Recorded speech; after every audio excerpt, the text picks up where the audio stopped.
El título que tendremos para hoy será el siguiente: La resurrección de Jesús nos lleva a depender de Él.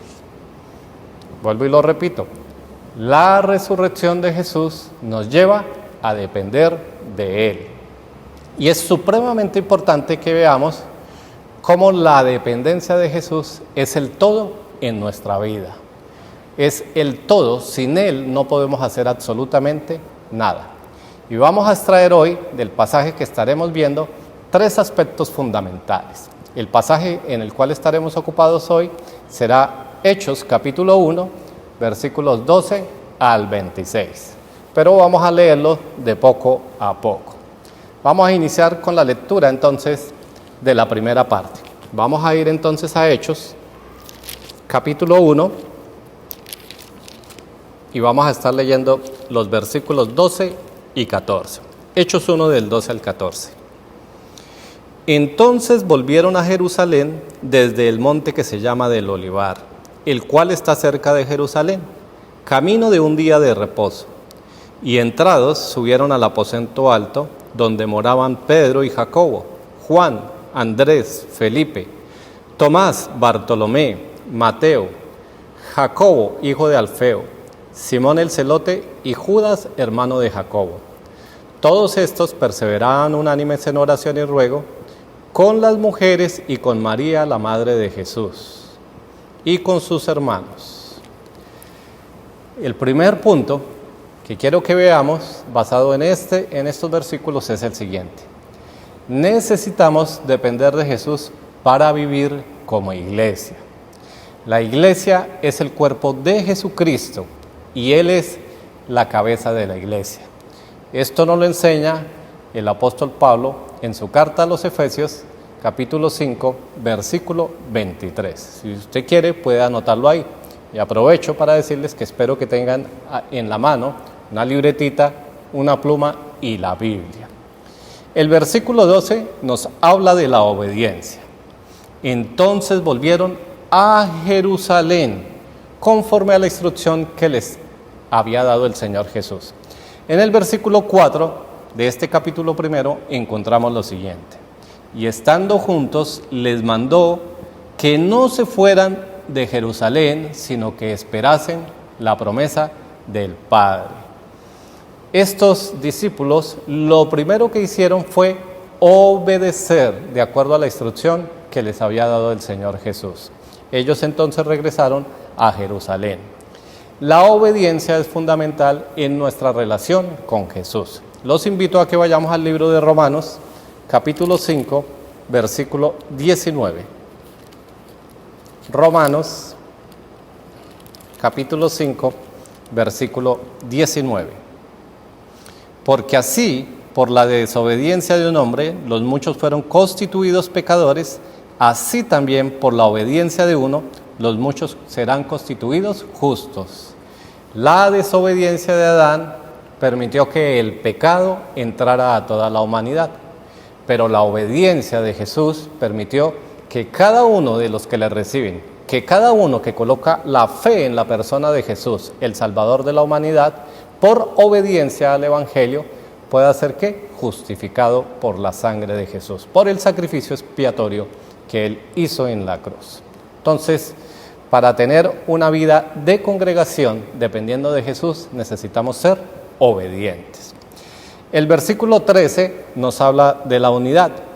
Y entrados subieron al aposento alto, donde moraban todos los discípulos. Después de que el Señor Jesús muerto, algunos se sintieron desolados y los evangelios nos enseñan, o existen varias narraciones donde cada uno de ellos volvió a sus labores cotidianas. Algunos regresaron a pescar. Ellos se sentían desanimados. Pero una vez que el Señor resucita, se encuentra con ellos, podemos ver que ahora ellos están viviendo juntos. Durante estos 40 días, el ánimo que les dio el Señor Jesús los hizo que otra vez volvieran a agruparse como cuando estaban con Él. Jesús es la causa de la unidad de la iglesia. Ellos ahora estaban claros, tenían la visión perfecta, el enfoque estaba donde debería estar. Vamos a ir allí a Filipenses, libro de los Filipenses, capítulo 2, versículos 3 y 4.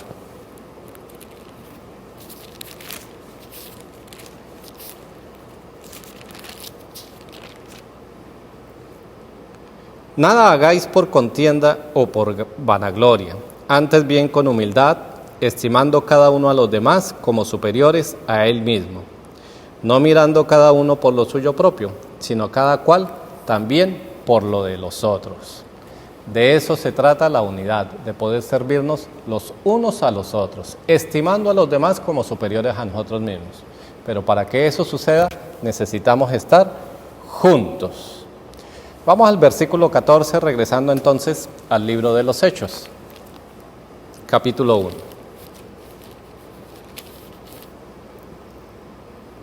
Todos perseveraban unánimes en oración y ruego, con las mujeres y con María, la madre de Jesús, y con sus hermanos. El motivo de la oración y del ruego, con seguridad, era la llegada del Espíritu Santo. Como vimos en el versículo 4, el Señor Jesús les mandó que no se fueran de Jerusalén hasta que no fueran embestidos del poder del Espíritu Santo. Es decir, ellos estaban esperando la promesa que el mismo Señor Jesús les había dado. Es importante porque ellos estaban esperando esto para salir a la obra. El motivo de su oración y de su ruego que era que viniera sobre ellos el Espíritu Santo para salir de inmediato a la obra. Ahora debemos entender un poco que este fue un tiempo especial. Hoy nosotros ya fuimos embestidos por el Espíritu Santo. Cuando una persona se arrepiente y entrega su vida al Señor Jesús, lo invita a ser su Salvador y Señor personal, de inmediato nos enseña la Escritura en Efesios 1:13 que es sellado por el Espíritu Santo para salir a la obra. Así que es importante que estemos en unanimidad, orando y rogando. Y la iglesia principalmente debe estar con motivo de oración para salir a predicar la palabra. Ese era el propósito de esparcir el Evangelio. ¿Vayan a dónde? A Jerusalén, a Judea, a Samaria y hasta lo último de la tierra. Cada actividad, cada ministerio que se hace en la iglesia y cada creyente debe tener como propósito inicial, como propósito principal, el ir y predicar la palabra. Ahora aquí encontramos un dato interesante. Dice que estaban allí todos juntos, pero encontramos a los hermanos de Jesús. Quiero que vayan un momentico al Evangelio según San Juan, capítulo 7, versículo 5.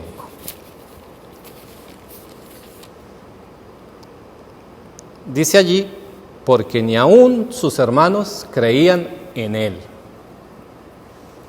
En la medida que fue avanzando el ministerio del Señor Jesús y que ya estaba rodeado de algunos discípulos, dice que ni aún sus hermanos creían en él. Pero ahora, en Hechos capítulo 1, encontramos que están allí en el aposento alto junto con los apóstoles. ¿Quiénes? Los hermanos de Jesús. Definitivamente que la resurrección, las pruebas indubitables que dio el Señor Jesús, transformaron el corazón de sus hermanos. Ellos después participaron de lleno en el ministerio. La resurrección es un punto importante en el Evangelio de Jesucristo y más que importante es la misma estructura del Evangelio. La resurrección es la estructura, el fundamento para que el Señor Jesús pudiera prometer la vida eterna. Así que es súper importante. Como iglesia necesitamos ser obedientes a Jesús, mantener la unidad y perseverar unánimes en oración y ruego. Para eso necesitamos entonces tener el mismo enfoque, tener la misma visión y tener sobre todo la misma pasión por el Evangelio de Jesucristo. Lo que nos lleva a que podamos estudiar el siguiente punto. Vamos a ir al versículo 15 al 20. En aquellos días Pedro se levantó en medio de los hermanos, y los reunidos eran como 120 en número, y dijo: varones hermanos, era necesario que se cumpliese la Escritura en que el Espíritu Santo habló antes por boca de David acerca de Judas, que fue guía de los que prendieron a Jesús, y era contado con nosotros y tenía parte en este ministerio.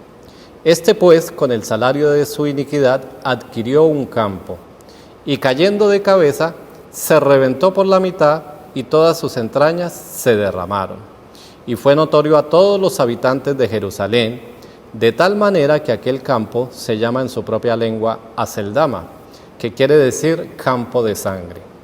Porque está escrito en el libro de los Salmos: sea hecha desierta su habitación, y no haya quien more en ella, y tome otro su oficio.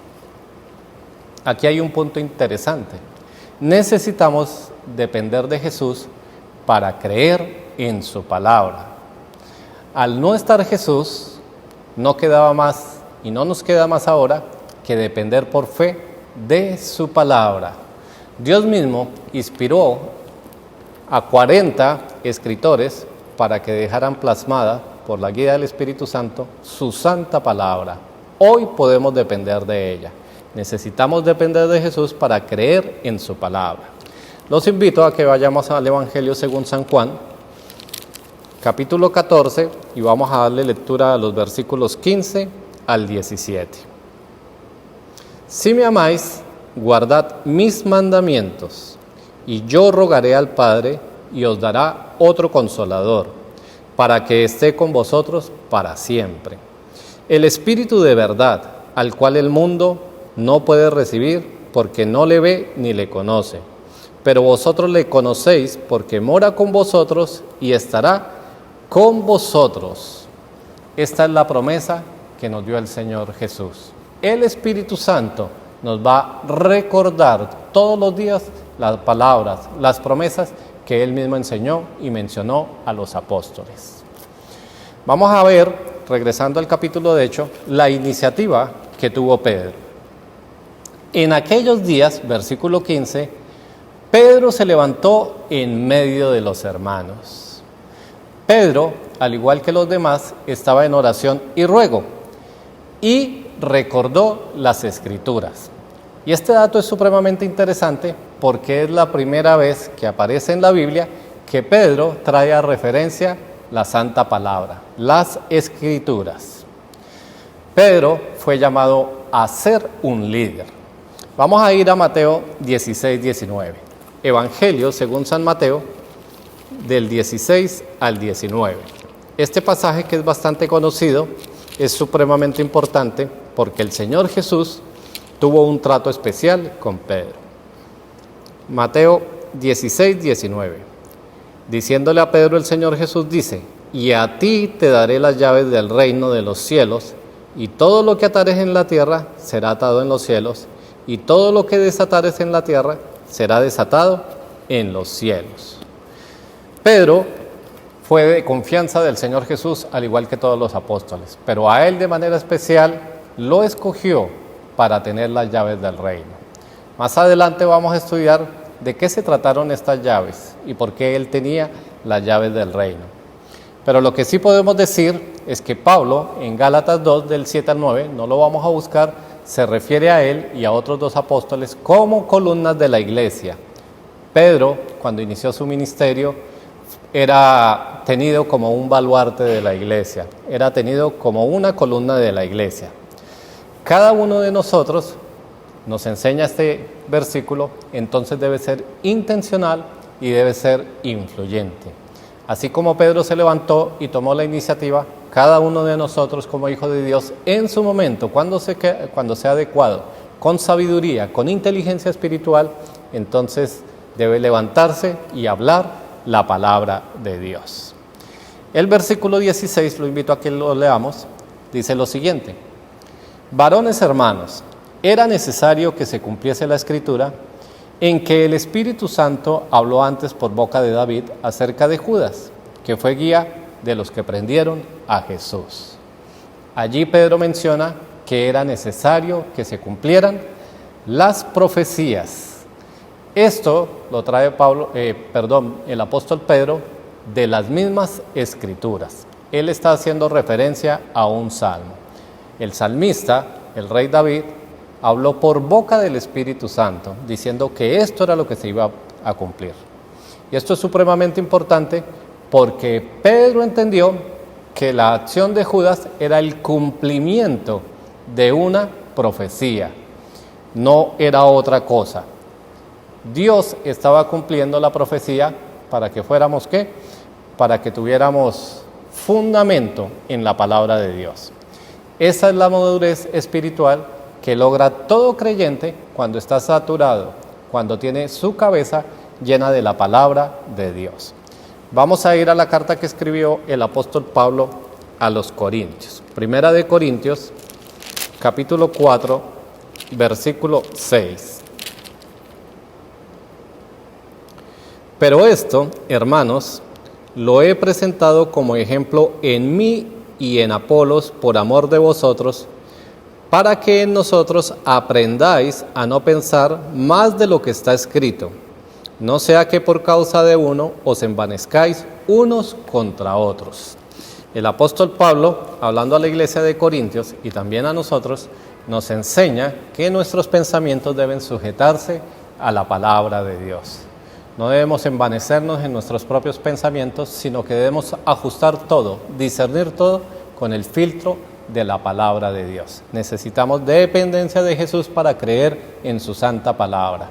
Hay circunstancias por las que pasamos que son muy difíciles, pero aún por más difíciles que sean, debemos filtrarlas espiritualmente a través de su palabra. Lo otro que nos enseña este corto pasaje del 17 al 20 dice: y era contado con nosotros y tenía parte en este ministerio. Refiriéndose a Judas, Pedro dice: él hacía parte de este ministerio. Esto nos enseña a nosotros que habrá falsos apóstoles y falsos maestros. Pedro dice: tenía parte en este ministerio. Judas participó de los aproximados 3 años y medio con los demás discípulos, con los demás apóstoles, en todo lo que les ordenó hacer el Señor Jesús. Si ustedes recuerdan, cuando ellos fueron elegidos, los 12, dice que fue para que tuvieran un tiempo con el Señor Jesús, para que estuvieran con Él, pero también para que salieran a predicar. Por supuesto que allí estuvo Judas, y dice que fueron embestidos de poder para que pudieran hacer prodigios, para que pudieran hacer milagros. Allí estaba este Judas. Satanás ha utilizado exactamente la misma estrategia desde esa época y sigue utilizándola hoy en día. El mismo Señor Jesús, dice en el Evangelio de Mateo, vamos a buscarlo, habló de los falsos profetas. Evangelio según San Mateo, capítulo 7, versículos 15 al 20. Y el Señor Jesús tomó un tiempo para que nosotros podamos entender lo peligroso que son estos falsos maestros. Mateo 7, del 15 al 20. Guardaos de los falsos profetas, que vienen a vosotros con vestidos de ovejas, pero por dentro son lobos rapaces. Por sus frutos los conoceréis. ¿Acaso se recogen uvas de los espinos o higos de los abrojos? Así, todo buen árbol da buen fruto, pero el árbol malo da frutos malos. No puede el buen árbol dar malos frutos, ni el árbol malo dar frutos buenos. Todo árbol que no da buen fruto es cortado y echado en el fuego. Así que por sus frutos los conoceréis. Es necesario que cada uno de nosotros como hijos de Dios esté atento a los falsos apóstoles y a los falsos maestros. Casi en todas las epístolas del Nuevo Testamento hay una referencia de los escritores para que seamos sumamente cuidadosos y no seamos engañados por estos obreros fraudulentos, que diciéndose que hacen parte del ministerio, sencillamente quieren engañar a los escogidos de Dios. Así que necesitamos saturarnos de la palabra de Dios. Necesitamos tener confianza en la palabra de Dios para poder discernir espiritualmente las enseñanzas de estos falsos maestros, de estos falsos apóstoles. También en 2 de Corintios, vamos a ir allí, otra advertencia. 2 de Corintios, capítulo 11, versículos del 13 al 15.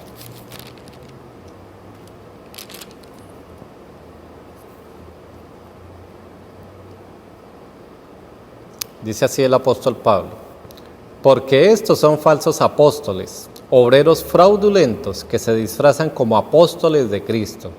Y no es maravilla, porque el mismo Satanás se disfraza como ángel de luz.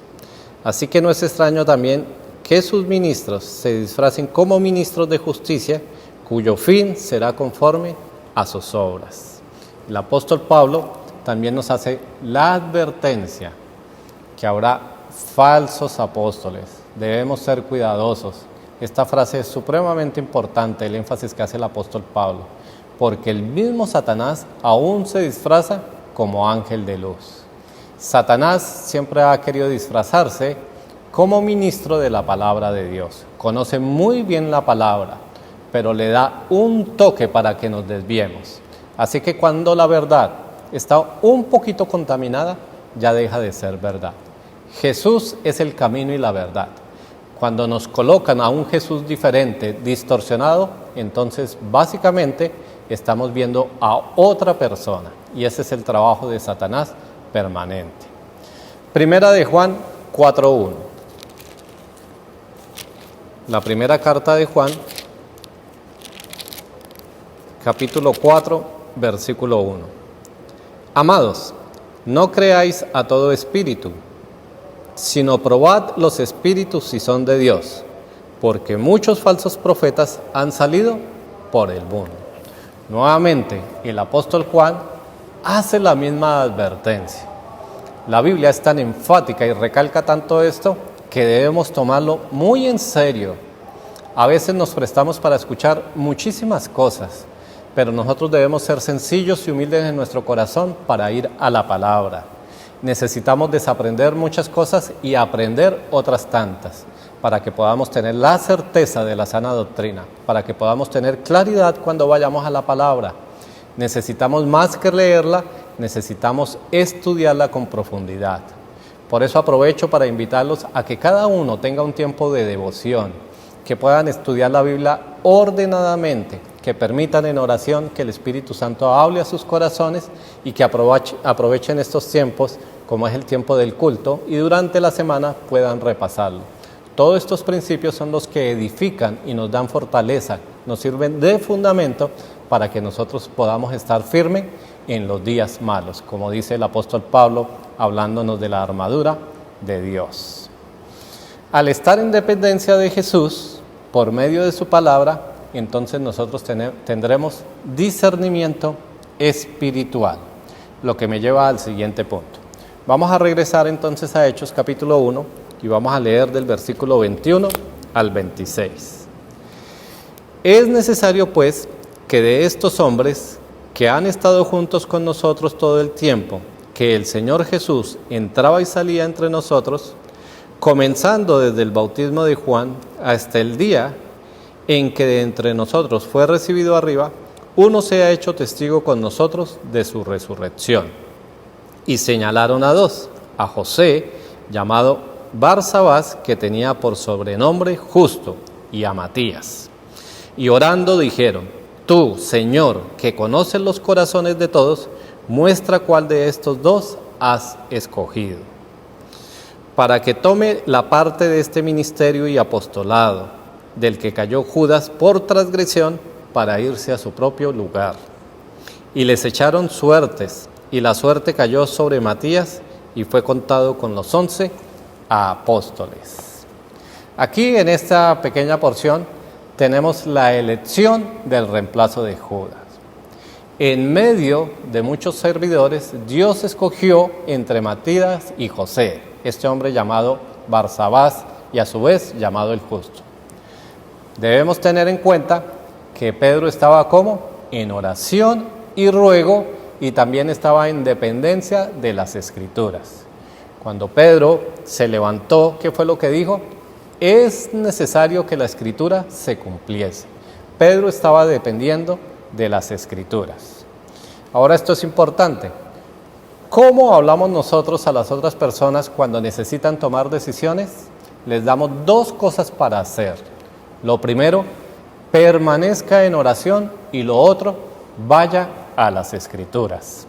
Así que este pasaje nos enseña que Pedro, a pesar de que todavía no haya llegado el Espíritu Santo para morar en él, sí estaba con él. Y esto nos lo enseñó el Señor Jesús en el Evangelio según San Juan. La promesa del Espíritu Santo les dijo, está con ustedes y estará en ustedes. Así que Pedro fue guiado para tomar esta decisión. El versículo 21 nos enseña entonces cómo debemos hacer nosotros cuando entre servidores alguien es llamado a una misión especial. Dice que era necesario que alguien retomara el cargo de Judas, la posición de Judas, para que cumpliera ese ministerio del apostolado. Todos ellos eran servidores, pero se debería escoger a una persona. Así que hoy vamos a sacar unos principios para saber entre servidores, si Dios llama a algún ministerio en especial, a alguna labor en especial, qué principios debemos atender. Lo primero, dice en el versículo 21, es que estuvieran con los discípulos. Es decir, si vamos a escoger una persona para una tarea especial dentro de nuestra iglesia, es importante que esa persona sea una persona miembro de la congregación, que nosotros podamos conocer de tiempo atrás, que conozcamos su carácter cristiano, que se haya relacionado con nosotros y que en su carácter demuestre el amor de Jesús. Es necesario que la persona tenga comunión con toda la congregación. El versículo 21 y 22 nos enseña también que era necesario que tanto estos hombres que fueron llamados tuvieran tiempo con Jesús. Allí se menciona desde el bautismo de Juan hasta el día de la ascensión. Esas personas, que solo escogieron 2, tuvieron tiempo con Jesús en su ministerio. Y la aplicación que tenemos para nosotros es que adicional que una persona tenga comunión con la congregación, es supremamente importante que tenga comunión con Jesucristo. Eso es vital para que una persona tome el cargo de liderazgo, para que una persona pueda ir a hacer una misión en el nombre de Dios. Sin comunión con Jesús, sin comunión con la congregación, eso no se puede hacer. Ahora una cosa importante que dice la parte final del versículo 22. Dice así, y sea hecho testigo con nosotros de su resurrección. Como hablamos en la introducción, la resurrección es la estructura fundamental, la columna vertebral del Evangelio de Jesucristo. Sin resurrección no habría vida eterna. Sin resurrección no habría victoria sobre la muerte, Satanás y el pecado.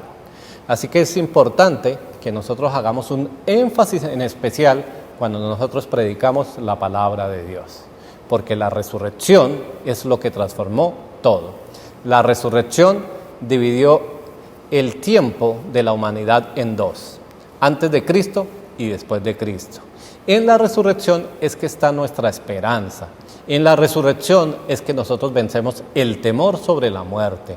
En la resurrección de Jesús es que tenemos esperanza en nuestra propia resurrección, así como Él lo dijo. El poder de Dios que resucita a Jesús es el mismo poder que nos va a resucitar a nosotros. Entonces es supremamente importante que toda persona que va a servir en un ministerio tenga claro que esa labor que tiene Dios para él se trata del Evangelio. En las iglesias realizamos muchísimas actividades, pero el enfoque principal es que cada actividad para glorificar a Dios debe ser ¿qué? Para el Evangelio, con el Evangelio y por el Evangelio. Se debe predicar el Evangelio de salvación, el Evangelio de la gracia. Vamos a ir a 1 Corintios 9:16 y algo que dijo el apóstol Pablo.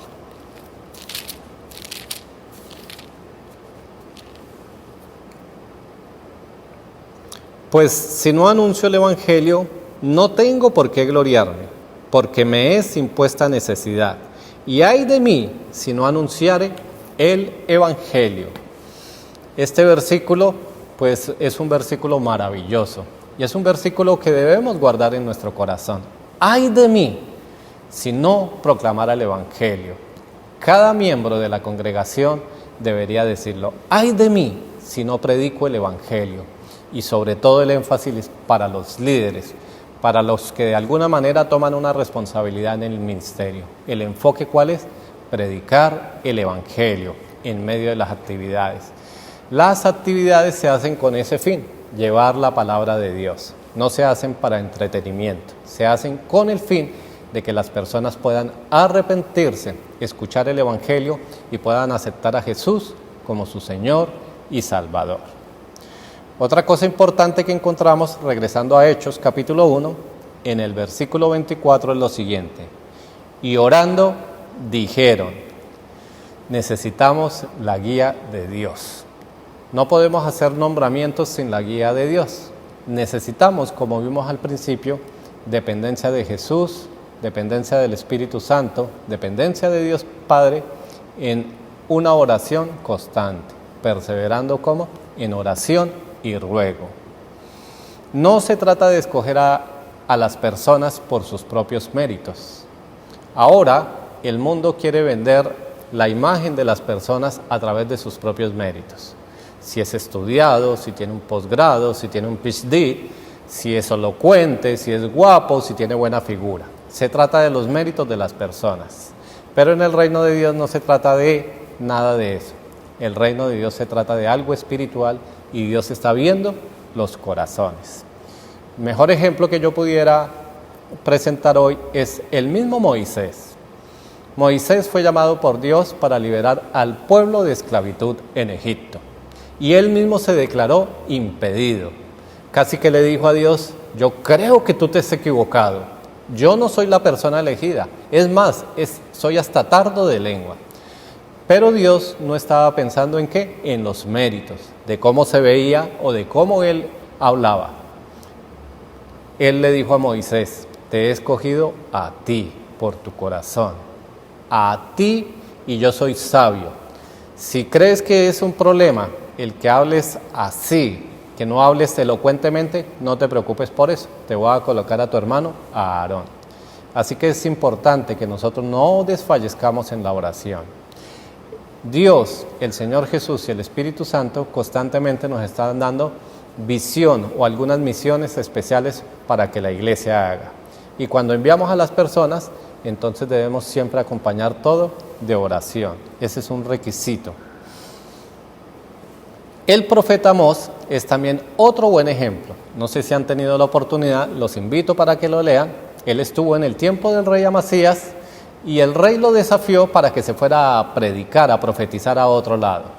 Y lo que le contestó este profeta, le dijo, yo no soy profeta ni hijo de profeta. Mi profesión es ser boyero, que era recoger frutos salvajes.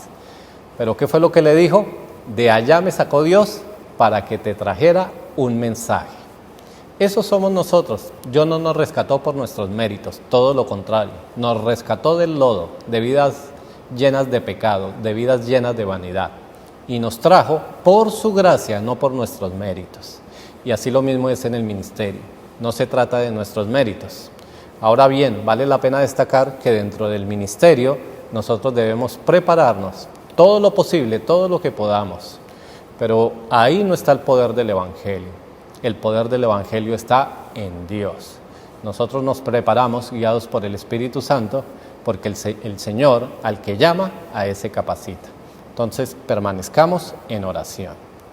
El versículo 24 también nos habla que Dios conoce el corazón de todas las personas. Dice así, y orando dijeron, tú Señor que conoces los corazones de todos, muestra cuál de estos has escogido. Dios sabe qué es más conveniente para nosotros, para su iglesia y para su reino. Pedro y los demás se declararon impedidos para poder escoger esta persona. Pedro fue levantado, hizo el papel de líder, él fue instruido para ser líder por el Señor Jesús y basado en la Escritura concluyó, es necesario que alguien tome el cargo de Judas, que el apóstol sea reemplazado y haga parte de este ministerio para ser testigo de la resurrección. Pero quien conoce el corazón, quien tiene la palabra definitiva para llamar a un líder, a un pastor o a alguien a una misión especial, como a nuestros misioneros transculturales o a nuestros misioneros locales, ¿quién es? Dios, porque Él conoce el corazón de cada uno de los hombres y por supuesto de cada uno de nosotros, sus hijos. En el versículo 25 leemos lo siguiente. para que tome la parte de este ministerio y apostolado. Era necesario que el ministerio fuera de 12. Nos pudiéramos preguntar, ¿y por qué era necesario reemplazarlo? ¿Por qué no se quedaron los 11? Bueno, Dios en su sabiduría tiene preparado algo para estos 12 apóstoles, todos judíos, porque el pueblo de Israel es un pueblo escogido por Dios soberanamente. Y los apóstoles, todos ya muertos, van a tener un papel escatológico. Ellos en el futuro van a tener una función especial en el reino establecido, en el reino de Israel físico. Así que por eso era necesario que fueran los 12, era necesario que se reemplazara. Ahora, el versículo 26 nos dice, y les echaron suertes, y la suerte cayó sobre Matías y fue contado con los 11 apóstoles. Este es un versículo controversial, pero no debemos ponerle cuidado al mecanismo que utilizaron. Dice que le echaron suertes. Como les decía, básicamente lo que hicieron ellos fue declararse impedidos en su discernimiento. Dios, que conocía los corazones, sí podía escogerlo, y la suerte que echaron fue el mecanismo que utilizaron. Dios sabía exactamente lo que iba a suceder. Dios no escogió a la suerte. Los discípulos se declararon impedidos porque sabían que así como Jesús los escogió a ellos, debía escoger el reemplazo de Judas. Las suertes fueron tan solo un instrumento para eso. Dios nos escogió a nosotros sus hijos por medio de Jesucristo, pero entre sus hijos somos llamados a diferentes ministerios. Así que el Señor muchas veces va a utilizar mecanismos diferentes para escoger una persona. Entre muchos siervos capacitados va a escoger a uno. Es así como cuando escoge entre varios pastores, por ejemplo, al presidente de una asociación. En realidad todos tienen discernimiento espiritual, todos están preparados, todos son de buen testimonio, pero escoge a alguno en especial para que sea el que sobresalga entre ellos mismos. Eso no quiere decir que sea motivo para altivez, orgullo o decir es que yo tenía más méritos. No se trata de eso. Dios da el desafío para que nosotros lo cumplamos y podamos ser obedientes a lo que Él nos ha llamado. Entonces, llegando casi al final, necesitamos dependencia de Jesús para vivir como iglesia. De eso se trata misión conjunta. Necesitamos dependencia de Jesús para creer en su palabra y necesitamos depender de Jesús para ser escogidos en labores especiales ministeriales. Vamos a concluir. Nuestro Señor Jesús preparó el campo y los obreros para plantar su iglesia. Tanto en el inicio como hoy en día debemos depender de Él. Juan 15:5 dice lo siguiente: Yo soy la vid y vosotros los pámpanos. El que permanece en mí y yo en él, éste lleva mucho fruto, porque separados de mí, nada podéis hacer. Ese fruto tiene que ver con conformarse a la imagen del mismo Jesús. Así que, hermanos, los invito a que oremos. Padre, te alabamos y te bendecimos, y te damos las gracias por estos principios que nos has enseñado hoy. Padre, ayúdanos a depender en cada momento, en cada minuto de nuestro Señor Jesús, de nuestro Salvador. Apartados de Él, nada, absolutamente nada podemos hacer. Ayúdanos a que podamos mostrar fruto en nuestro carácter, que el fruto del Espíritu Santo sea evidente cada día en nuestra vida para testimonio de otros. Gracias, Padre, en el nombre de tu Hijo Jesucristo. Amén. Como siempre, al despedir el mensaje, hacemos un llamado a cada uno de nuestros invitados. Hoy vimos que es necesario depender de Jesús, pero la pregunta para ti es, ¿tú ya dependes de Jesús? ¿Tú has entendido la obra expiatoria de Jesús en la cruz por ti? Hoy te invito a que puedas tomar la decisión más trascendental de tu vida, que puedas entender que tú eres pecador y que ese pecado ha generado una barrera para que tú te puedas relacionar con Jesús. Que solo el Señor Jesús te puede salvar de tu pecado y puedas iniciar una nueva relación con Dios, con su Padre. Yo te invito a que si has creído esto por fe en tu corazón, puedas acompañarme a hacer una oración corta, como testimonio de lo que está sucediendo en tu corazón. Te invito para que oremos. Señor Jesús, hoy declaro que soy pecador delante tuyo y que no he llevado mi vida conforme tú quieres que yo sea. Me he apartado de tu voluntad, de tu camino. Hoy reconozco que la barrera del pecado me impide relacionarme con Dios. Yo te invito hoy para que tomes control de mi vida. Te invito para que seas el Señor y el Salvador. Y también declaro que me aferro a la promesa que tú no me dejarás ni me desampararás. Gracias, Señor Jesús, por lo que haces en mi vida. Amén y amén. Espero que hayas tomado esta decisión. Para cada uno de ustedes, nos vemos el próximo domingo. Dios les bendiga.